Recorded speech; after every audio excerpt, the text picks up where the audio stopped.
Première opération, pose de la poutre murale. Tracez sur le mur l'emplacement exact de la poutre de votre pergola et marquez l'emplacement des trous de fixation à 20 cm de chaque extrémité de la poutre, puis tous les 60 cm. Attention, dans le cas où la pergola est positionnée au-dessus d'une menuiserie équipée d'un volet roulant, ne jamais fixer la poutre sur le coffre. Reportez l'emplacement des trous sur la poutre murale pour la percer aux endroits correspondants sur le mur. Présentez la poutre sur le mur, assurez-vous qu'elle soit bien de niveau, puis tracez le niveau supérieur de la poutre. Une fois la poutre correctement calée, pré-percez les trous à l'aide d'un perforateur. Redescendez la poutre et percez votre mur avec une mèche à béton de 16 mm. Placez les tamis dans chacun des trous et injectez la résine.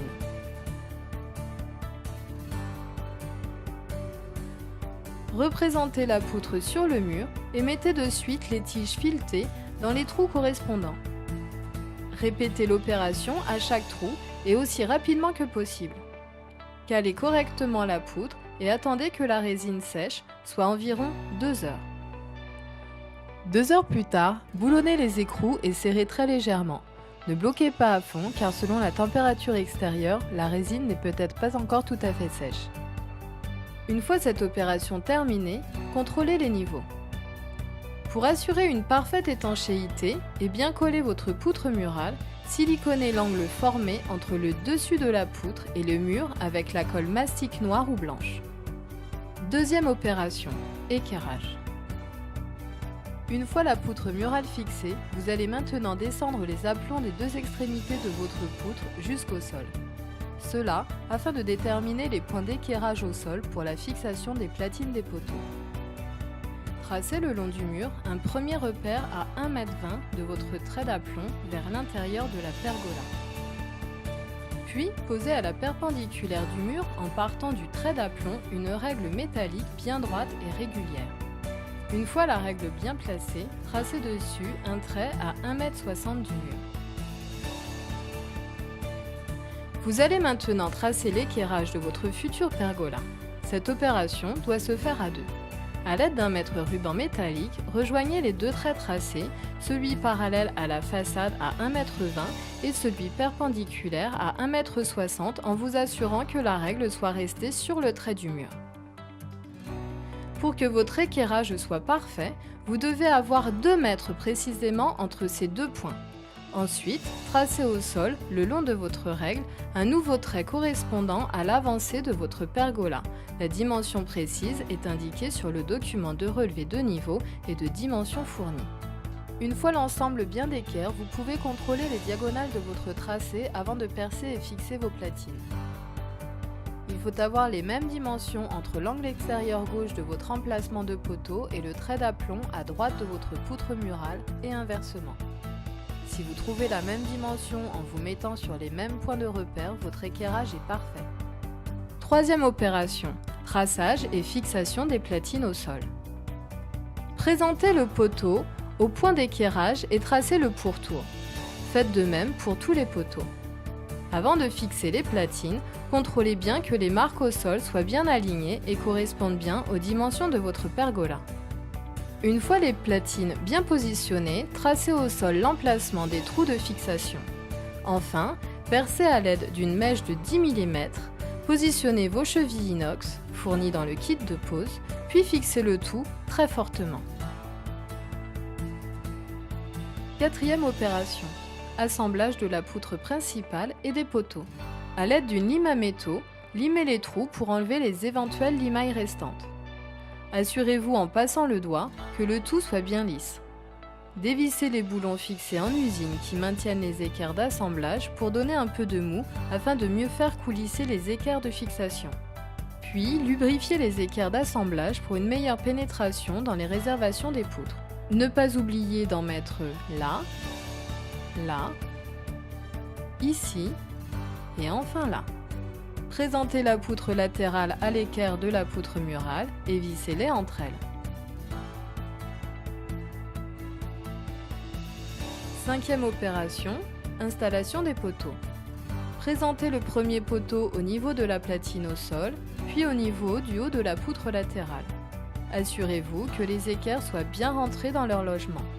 Reliez maintenant le poteau et la poutre en vous assurant que le poteau soit le plus d'équerre possible par rapport à la poutre avant de visser. Présentez la deuxième poutre latérale et vissez-la à la poutre murale. Puis, présentez le deuxième poteau de la même manière que pour le premier et reliez le tout à l'aide des vis. Assurez-vous que les poteaux soient bien d'équerre avant de visser. Enfin, une fois vos deux poteaux installés, placez la poutre de façade et vissez le tout.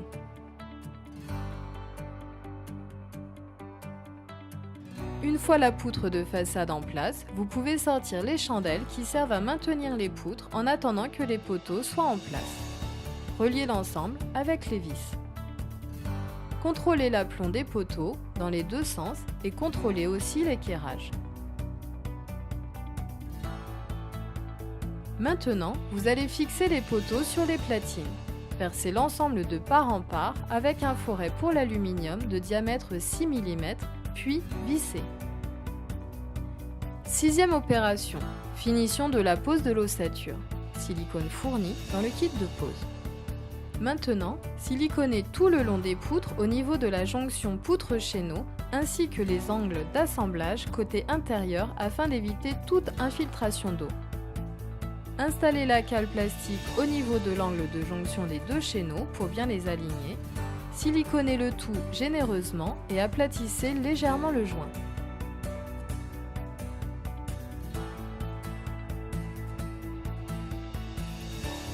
Pour finir la pose de l'ossature, mettez un cordon de silicone sur tout le périmètre de la pergola à la jonction des deux profils pour assurer l'étanchéité.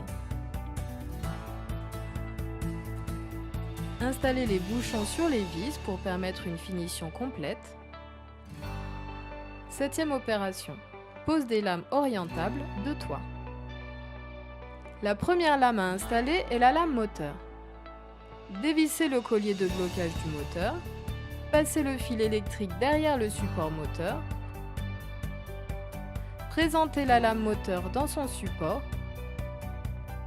et remettez le collier.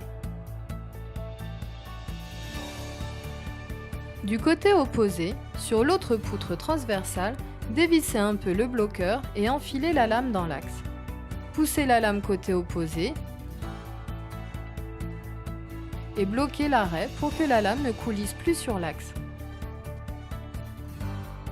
Déballez ensuite la crémaillère et dévissez l'ensemble des écrous freins. Présentez la crémaillère perpendiculairement à la lame moteur et fixez-la à cette dernière. C'est elle qui va entraîner toutes les autres lames. Fixez la dernière lame, puis installez toutes les autres lames et fixez-les sur la crémaillère. Serrez tous les boulons fixant les lames à la crémaillère, bloquez-les à fond, puis desserrez d'un quart de tour pour donner du jeu fonctionnel. Installez l'ensemble des lames.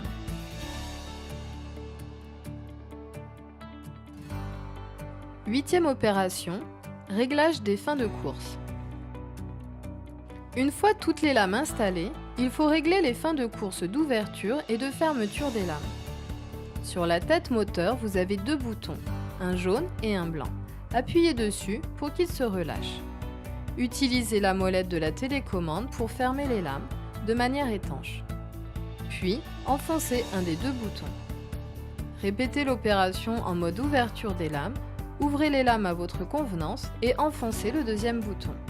Les réglages sont faits. Il ne vous reste plus qu'à installer les bouchons pour masquer les têtes de boulons et la pose de votre pergola est terminée.